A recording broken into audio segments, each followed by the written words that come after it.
Hello students, good morning. कल हम लोग पढ़े थे रदरफोर्ड का अल्फा स्कैटरिंग एक्सपेरिमेंट और उसके बाद हम लोग पढ़े थे कि अपने एक्सपेरिमेंट के अल्फा प्रकीर्णन प्रयोग के आधार पर रदरफोर्ड ने क्या कंक्लूजन निकाला। आज हम लोग लिखेंगे कि रदरफोर्ड का एटॉमिक मॉडल क्या है।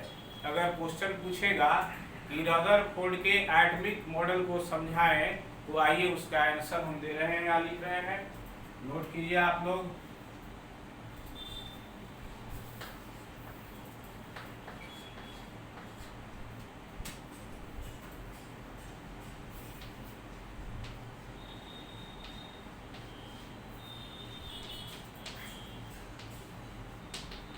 क्या लिखा हुआ है? रदरफोर्ड का परमाणु model, atomic model of Rutherford.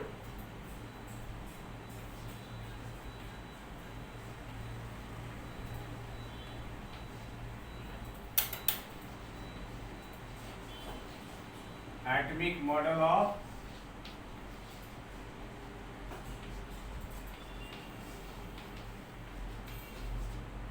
Rutherford. Rutherford का परमाणु मॉडल। पहली बात, रदरफोर्ड क्या बोलते हैं?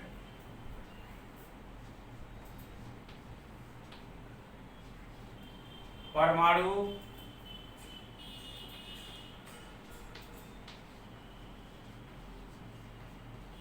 का अधिकांश भाग, परमाणु का अधिकांश भाग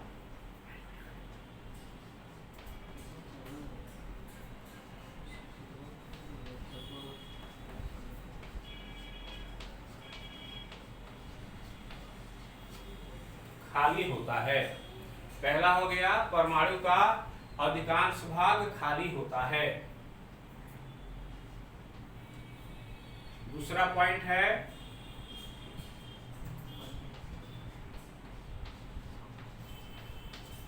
परमाणु का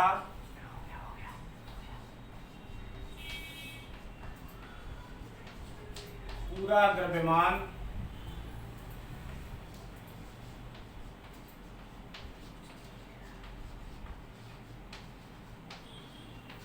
उसके मध्य भाग में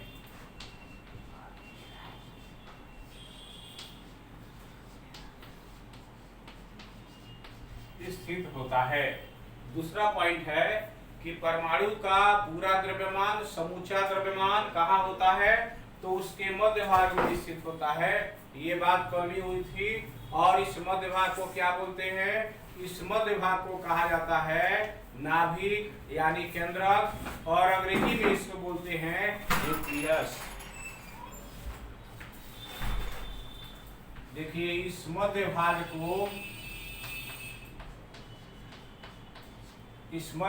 को केंद्रक या नाभिक और अंग्रेजी में कहा जाता है न्यूक्लियस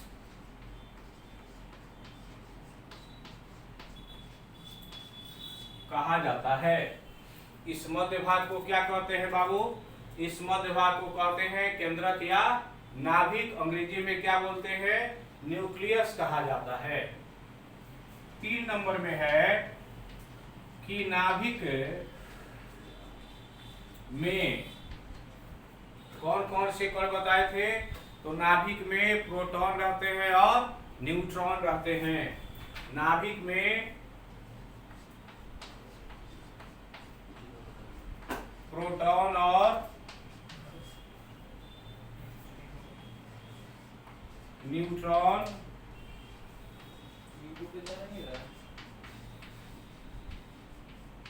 मौलिक कण रहते हैं।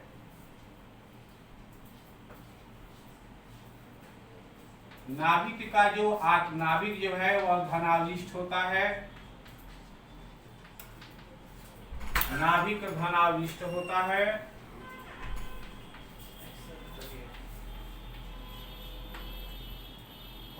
इसका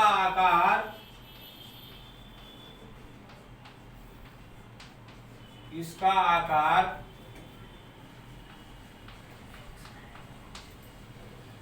परमाणु की इसका आकार परमाणु की तुलना में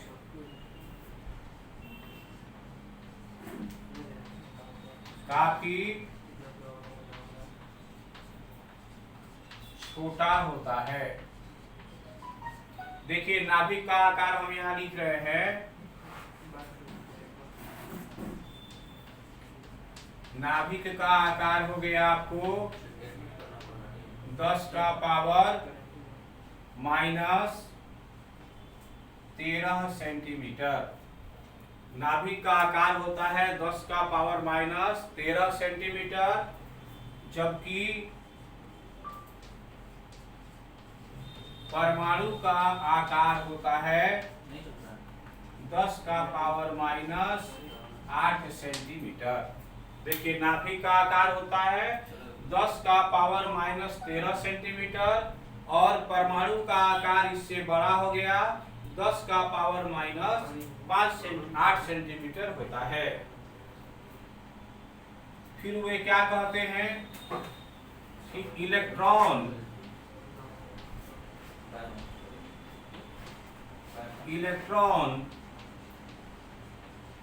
नाभिक के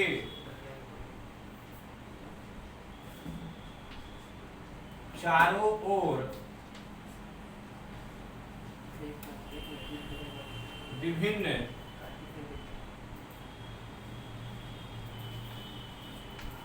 वृत्ताकार पथ पर घूमते हैं।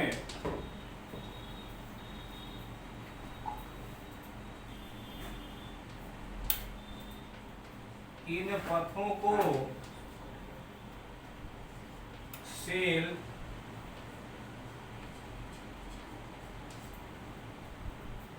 या कक्षा ऑर्बिट कहते हैं। इलेक्ट्रॉन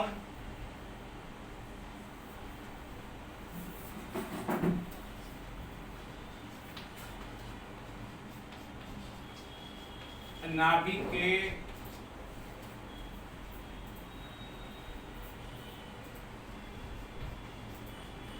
चारों तरफ उसी प्रकार घूमते हैं जैसे पृथ्वी सूर्य के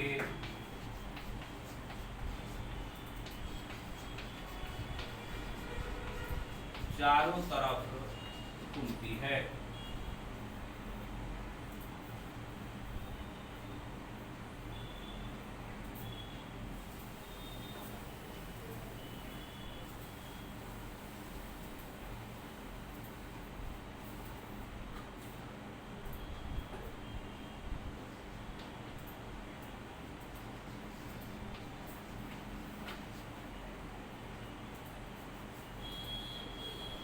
घूमते हुए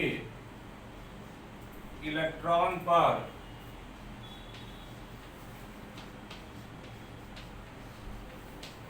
दो प्रकार के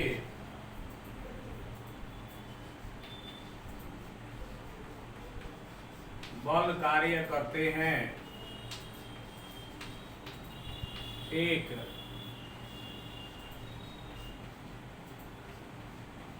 सेंट्रीपिटल फोर्स और दूसरा सेंट्रीफ्यूगल फोर्स।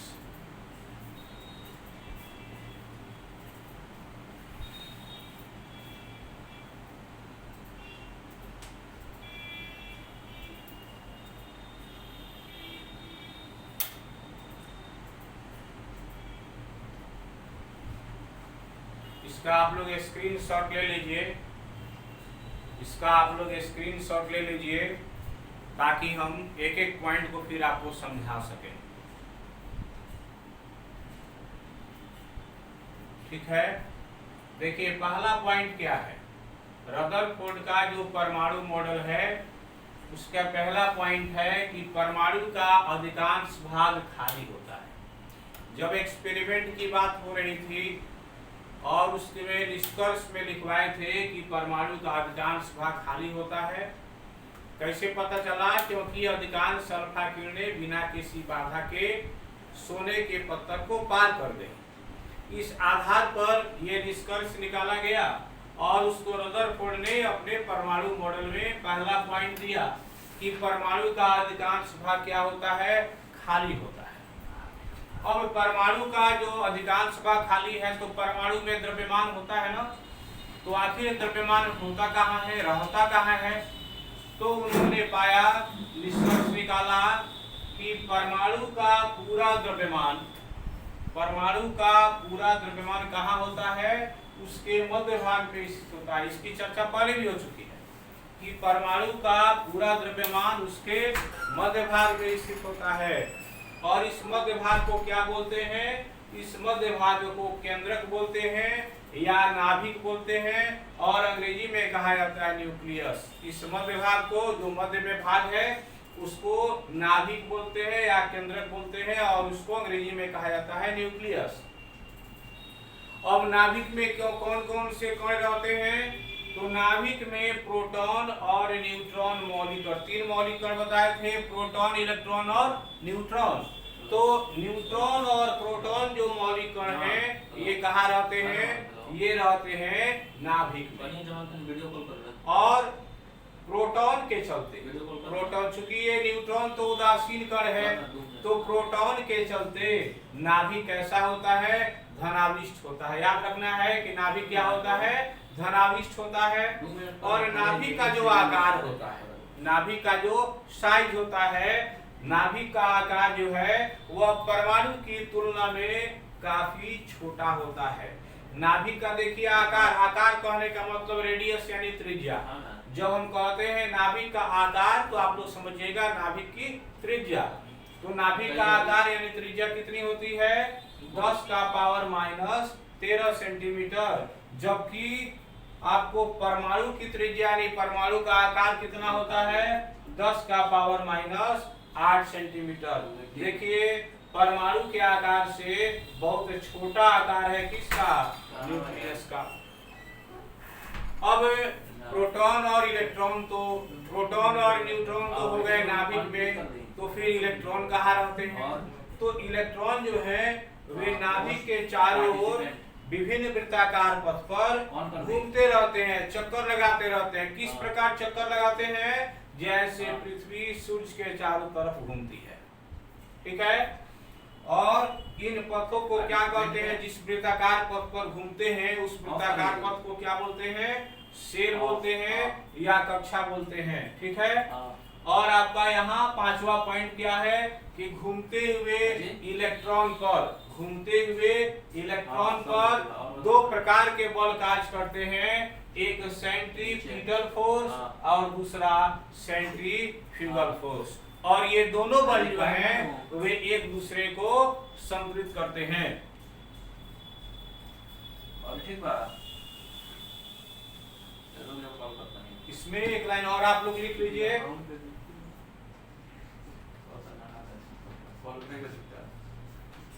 ये दोनों बल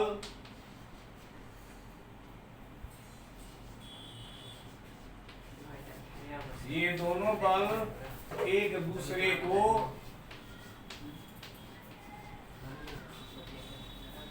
संतुलित करते हैं। ये दोनों बल एक दूसरे को संतुलित करते हैं। तो रदरफोर्ड का जो परमाणु मॉडल है उसमें यही सब प्रमुख पॉइंट है। इसको आप लोग नोट कर लिए। अब आइए देखा जाए कुछ इसकी बातों को, कुछ पॉइंट को देखा जाए।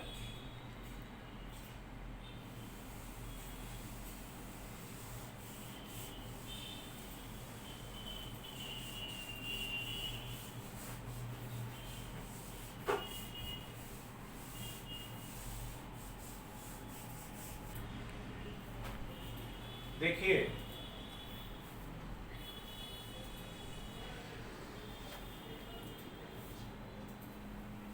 आप बॉल देखे हैं, गेंद देखे हैं ना, वही गेंद को आप लोग समझ लीजिए कि वह आइटम है। परमाणु का आकार कैसा होता है? परमाणु का आकार होता है गोले के आकार का गोलाकार। गोला एक 3 डायमेंशनल है, तो उसका शेप जो होता है गोला का, स्फीयर का, वो 3 डायमेंशनल है। यहाँ हम जो बनाए हैं ये देखने में आपको लग रहा है कि सर्कल है, क्योंकि 3 डायमेंशनल को बनाना मुश्किल है बोर्ड पर, तो इसको आप समझ ले अपने मन में कि यह क्या है, यह है गोला। आप अपने मन में यह समझ लीजिए कि यह क्या है, गोला है। अब ये एटम हो गया, मान लीजिए यह एक आपका हो गया एटम, जिसका आकार कैसा है, गेंद के समान है। अब इसके मध्य भाग में, अब इसका मध्य भाग ये आपका हो गया, देखिए ये हो गया इसका मध्य भाग, और इसी मध्य भाग में आपको पूरा इसका द्रव्यमान, इस एटम का पूरा द्रव्यमान कहाँ रहता है, इसके मध्य भाग में रहता है। ये आपका हो गया एटम, मान लीजिए ये हो गया परमाणु, और उसके मध्य भाग में आपका हो गया न्यूक्लियस। देखिए ये आपका हो गया एटम, ये क्या हो गया, ये हो गया एटम यानी परमाणु, और इसके मध्य भाग में ये क्या हो गया, ये हो गया न्यूक्लियस। देखिए ये हो गया न्यूक्लियस, और न्यूक्लियस के अंदर,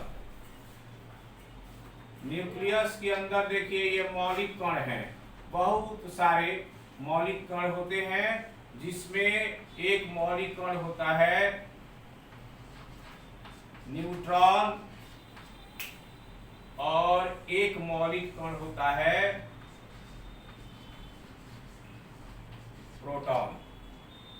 ये हो गया आपका एटम, समझ लीजिए गोला है, और गोला के मध्य भाग में क्या हो गया, गोला के मध्य भाग में पूरे एटम का मास हो गया, द्रव्यमान हो गया, जिसमें एक कण रहता है न्यूट्रॉन और दूसरा रहता है प्रोटॉन। देखिए ये ध्यान दीजिएगा कि प्रोटॉन और न्यूट्रॉन की जो संख्या है वो समान भी हो सकती है और समान नहीं भी हो सकती है।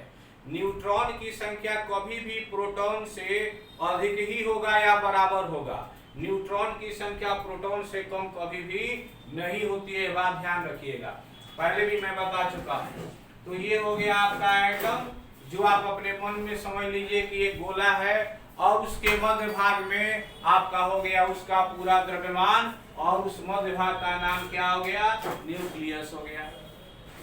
और उस न्यूक्लियस में कौन कौन से मौलिक कण, तो उस न्यूक्लियस में हो गए आपको न्यूट्रॉन और प्रोटॉन नामक मौलिक कण हो गए। और ये कैसा होता है, तो ये पॉजिटिवली चार्ज होता है, देखिए धनाविष्ट होता है। यहाँ पर हम दिखा दिए पॉजिटिव चार्ज, यानी न्यूक्लियस क्या है, पॉजिटिवली चार्ज है। अब इलेक्ट्रॉन कहाँ रहते हैं, तो अब आप बताइए अपने मन में, आप समझ लीजिए कि गोला है, और गोला के मध्य भाग में क्या हो गया आपका, न्यूक्लियस हो गया। तो उस मध्य भाग यानी न्यूक्लियस और जो गोला है उसके बीच में खाली जगह होगा ना, न्यूक्लियस और उसका जो बाहरी भाग है उसके बीच में खाली जगह होगा। उन्हीं खाली जगहों पर इलेक्ट्रॉन जो है वे चक्कर लगाते रहते हैं, आपको बनाने में सुविधा हो, समझाने में सुविधा हो, इसलिए देखिए यहाँ हम बना रहे हैं, इसमें क्या घूम रहे हैं, इलेक्ट्रॉन घूम रहे हैं। देखिए ये जो खाली जगह है इसमें क्या घूम रहे हैं, इलेक्ट्रॉन। इलेक्ट्रॉन के लिए हम क्या लिखे हैं, ई, और उसके ऊपर क्या दे दिए हैं, माइनस, क्योंकि यह नेगेटिवली चार्ज होता है। तो ये आपका हो गया एटम, और एटम के ठीक सेंटर में क्या हो गया, न्यूक्लियस। न्यूक्लियस में कौन कौन से एटम हो, कौन कौन से पार्टिकल हो गए, न्यूट्रॉन और प्रोटॉन हो गए। देखिए न्यूक्लियस में जो पार्टिकल्स होते हैं उनको न्यूक्लियॉन्स कहा जाता है। इन दोनों को क्या कहते हैं, इन दोनों को कहा जाता है न्यूक्लियॉन्स। न्यूक्लियस में रहने वाले कणों को क्या बोलते हैं, न्यूक्लियॉन्स बोलते हैं। तो न्यूट्रॉन और प्रोटॉन क्या हो गए, न्यूक्लियॉन्स हो गए। और इलेक्ट्रॉन जो है उसके चारों तरफ चक्कर लगा रहा है। अब एक बात आपको लिखवाया गया है उसमें कि इलेक्ट्रॉन जो है वे नाभिक के चारों ओर वृत्ताकार पथ पर चक्कर लगाते हैं और इन वृत्ताकार पथों को क्या कहते हैं? इन वृत्ताकार पथों को कहा जाता है शेल या ऑर्बिट। तो ये जो हुआ देखिए, ये आपका क्या हो गया? शेल हो गया। देखिए ये सब क्या हो गए? शेल हो गए, या इसी को क्या बोलते हैं? इसी को कहा जाता है ऑर्बिट। देखिए इलेक्ट्रॉन जिस वृत्ताकार पथ पर घूम रहा है, इस बहुत सारे शेल होते हैं। ऐसा नहीं है कि एक ही वृत्ताकार पथ पर घूमते हैं इलेक्ट्रॉन, बहुत सारे होते हैं इसके न्यूक्लियस के चारों तरफ वृत्ताकार पथ। देखिए ये सब वृत्ताकार पथ हैं और इन वृत्ताकार पथों पर इलेक्ट्रॉन चक्कर लगा रहे हैं और इन सबों को हम लोग क्या कहेंगे? शेल कहेंगे या ऑर्बिट कहेंगे। तो आप लोग ये समझ गए कि एटम का आकार कैसा होता है? गोला के आकार का होता है। न्यूक्लियस कहाँ होता है? देखिए एटम के मध्य भाग में होता है। न्यूक्लियस में कौन कौन से पार्टिकल होते हैं? तो न्यूट्रॉन और प्रोटॉन होते हैं। न्यूक्लियस पर कौन सा चार्ज होता है? तो पॉजिटिव चार्ज होता है। इलेक्ट्रॉन कहाँ रहते हैं? तो वे नाभिक के न्यूक्लियस के चारों तरफ चक्कर लगाते रहते हैं वृत्ताकार पथ पर, और इन वृत्ताकार पथों को क्या कहते हैं? इन वृत्ताकार पथों को शेल या ऑर्बिट कहा जाता है। अब इन ऑर्बिट या शेलों की संख्या कितनी होती है? तो बहुत सारे शेल होते हैं, बहुत अनंत होता है। शेल या ऑर्बिट की संख्या क्या होती है? अनंत होती है। आप लोग 9th या 10th में पढ़े होंगे, थोड़ा आपको कंफ्यूजन हो गया होगा कि 9th और 10th में आपको जो पढ़ाया गया होगा उसमें आपके टीचर 4 ही सेल के बारे में बताए होंगे कि पहले सेल को के बोलते हैं, दूसरे को एल बोलते हैं, तीसरे को एम बोलते हैं और चौथे को एन बोलते हैं। तो 9th और 10th में आपको यही बताया गया होगा कि सेलों की संख्या 4 होती है, के एल एम एन। लेकिन आप ये जान लीजिए कि सेलों की संख्या 4 नहीं होती है, सेलों की संख्या अनंत होती है। ठीक है, आगे इस पर चर्चा होगी जब आगे हम लोग बढ़ेंगे। यहाँ आप जान लीजिए केवल इतना ही कि सेलों की संख्या कितनी होती है? अनंत होती है। तो ये हो गया आपका एटम का बनावट। अब यहाँ पर एक चीज लिखा गया है, देखिए यहाँ की इलेक्ट्रॉन नाभिक के चारों ओर, इलेक्ट्रॉन नाभिक के चारों ओर उसी प्रकार घूमते हैं जिस प्रकार पृथ्वी सूर्य के चारों तरफ घूमती है। ये बात क्यों लिखा गया है? इसके लिखने के पीछे कारण क्या है? तो देखिए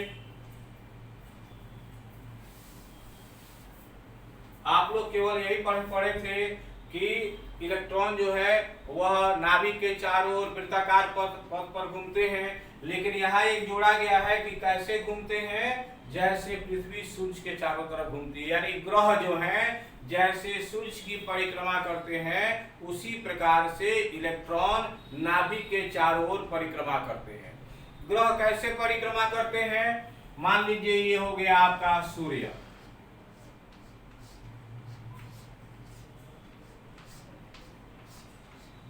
देखिए क्या हो गया? सूर्य हो गया, सन हो गया, और इसके चारों तरफ पृथ्वी घूमती है। देखिए ये पृथ्वी है, ये पृथ्वी इसके चारों तरफ घूम रही है। तो पृथ्वी दो प्रकार से घूमती है। पृथ्वी में दो प्रकार की गति होती है।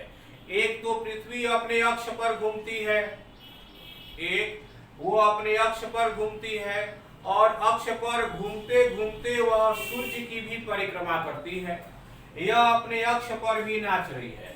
पृथ्वी जो है वह अपने अक्ष पर भी नाच रही है, जिसको रोटेशन बोलते हैं। तो यहाँ वह रोटेट हो रहा है अपने अक्ष पर, और अक्ष पर नाचते नाचते वह सूर्य की भी परिक्रमा करती है, जिसको हम लोग रिवॉल्यूशन बोलते हैं। तो दो प्रकार की पृथ्वी गति होती है ना, एक हो गया अपने अक्ष पर घूमना यानी रोटेशन हो गया, और दूसरी गति किस प्रकार हो गई? रिवॉल्यूशन हो गया। यानी सूर्य के चारों तरफ चक्कर लगाना, बिल्कुल ऐसे ही इलेक्ट्रॉन की गति होती है। इलेक्ट्रॉन जो होता है वह न्यूक्लियस, मान लीजिए ये न्यूक्लियस है और ये सब जो है इलेक्ट्रॉन के घूमने के पथ हो गए। देखिए सब क्या हो गए, ये सब हो गए सेल।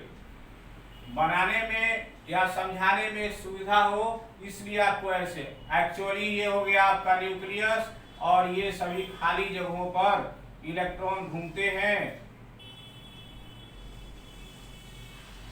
किसी सेल के अंदर, किसी एटम के अंदर, तो ये आपका हो गया सेल हो गया। ठीक है, और इसमें जो इलेक्ट्रॉन इसके चारों तरफ घूम रहे हैं, इलेक्ट्रॉन भी अपने अपने परितः स्वयं में गति करते हैं। वे स्वयं में खुद भी घूमते हैं और घूमते घूमते वे न्यूक्लियस के चारों तरफ भी चक्कर लगाते हैं। कुछ इलेक्ट्रॉन जो होते हैं, कुछ इलेक्ट्रॉन जो होते हैं वे ऐसे घूमते हैं, देखिए क्लॉकवाइज घूमते हैं, और कुछ इलेक्ट्रॉन कैसे घूमते हैं, एंटी क्लॉकवाइज घूमते हैं। इलेक्ट्रॉन की भी दो प्रकार की गति होती है, कुछ इलेक्ट्रॉन घूमते हैं क्लॉकवाइज और कुछ इलेक्ट्रॉन घूमते हैं एंटी क्लॉकवाइज। तो इलेक्ट्रॉन पृथ्वी की तरह स्वयं घूमते रहते हैं, नाचते रहते हैं, और उसके बाद घूमते हुए वे न्यूक्लियस के भी चारों तरफ परिक्रमा करते रहते हैं। इसीलिए यहाँ पर ये पॉइंट ध्यान देने वाला है कि इलेक्ट्रॉन नाभिक के चारों तरफ वैसे ही घूमते हैं जैसे पृथ्वी या अन्य ग्रह सूर्य के चारों तरफ घूमते हैं। वह खुद भी अपने अक्ष पर भी घूमते हैं और अपने अक्ष पर घूमते हुए वे न्यूक्लियस के चारों तरफ भी घूमते हैं। और ये जो इलेक्ट्रॉन घूमते हैं ये दोनों दिशा में घूमते हैं।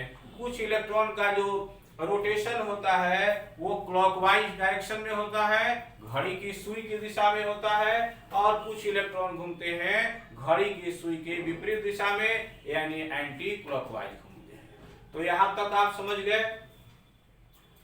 समय है ना? अब जो है पांचवा पॉइंट आप देखिए, पांचवा पॉइंट क्या कहता है।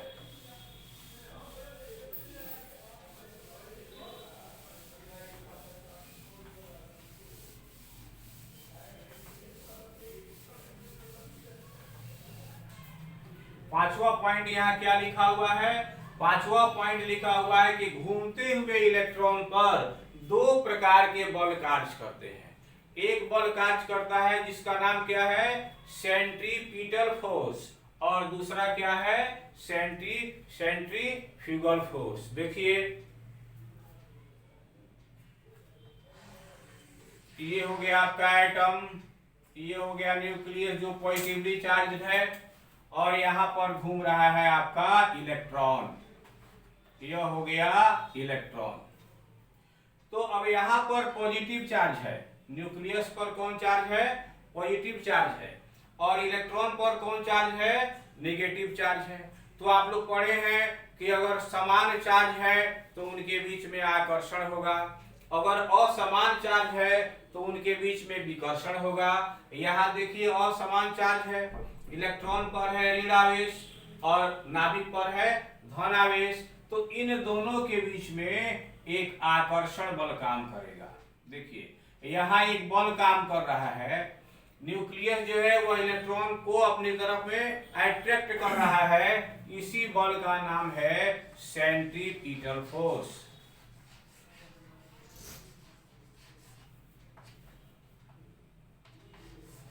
इस बल का नाम क्या हो गया, इस अट्रैक्शन फोर्स का नाम हो गया सेंट्रीपिटल फोर्स। अब देखिए इलेक्ट्रॉन है, आप लोग महसूस किए होंगे कि जब आप लोग किसी सवारी पर, मान लीजिए आप लोग बस पर बैठे या कार पर बैठे हैं और कार पर बैठ के जा रहे हैं, और जैसे कार ऐसे टर्न लेती है, कार जब ऐसे टर्न लेती है तो आप महसूस किए होंगे कि आप इधर झुक जाते हैं, और यदि आपकी कार ऐसे टर्न लेती है तो आप इधर की ओर झुक जाते हैं। ऐसा महसूस किए होंगे आप लोग। तो जब कहीं पर वृत्तीय गति होती है तो उस कण पर, जो भी कण, जो भी बॉडी वृत्तीय पथ पर होता है, वृत्तीय पथ पर गतिशील होता है, उस पर केंद्र के विपरीत दिशा में। देखिए यहाँ केंद्र है तो बल इधर काम कर रहा है, यहाँ केंद्र है तो बल इधर काम कर रहा है। तो जब कोई भी बॉडी किसी वृत्तीय पथ पर गतिशील होती है तो केंद्र के विपरीत दिशा में उस पर एक बल लगता है। तो यहाँ इलेक्ट्रॉन जो है वह वृत्तीय पथ पर गतिशील है, तो केंद्र के विपरीत दिशा में देखिए यहाँ एक बल लगता है, जिस बल का नाम है सेंट्रीफ्यूगल फोर्स। इस बल का नाम क्या हो गया? Centrifugal force. और इस पर दो प्रकार के बल लगे, एक बल लगा इधर अंदर की ओर सेंट्रीफ्यूगल फोर्स और एक लगा बाहर की ओर सेंट्रीफ्यूगल फोर्स। ये दोनों फोर्स जो होते हैं वे एक दूसरे के बराबर है और ठीक विपरीत दिशा में है, तो ये एक दूसरे को बैलेंस कर देते हैं। और बैलेंस करने के चलते ही ये इलेक्ट्रॉन जो है वह नाभिक में कोलैप्स नहीं करता है, ये इलेक्ट्रॉन नाभिक में आके गिरता नहीं है और यह अपने पथ पर लगातार चक्कर लगाते रहता है। तो यही आपका हो गया 5वां पॉइंट। उम्मीद करते हैं कि आप लोग समझ चुके होंगे रदरफोर्ड मॉडल को। अब अगले क्लास में हम लोग रदरफोर्ड के परमाणु मॉडल के दोष को पढ़ेंगे और फिर उनके दोष को दूर किए बोर उनके परमाणु मॉडल को पढ़ेंगे। Okay, thank you.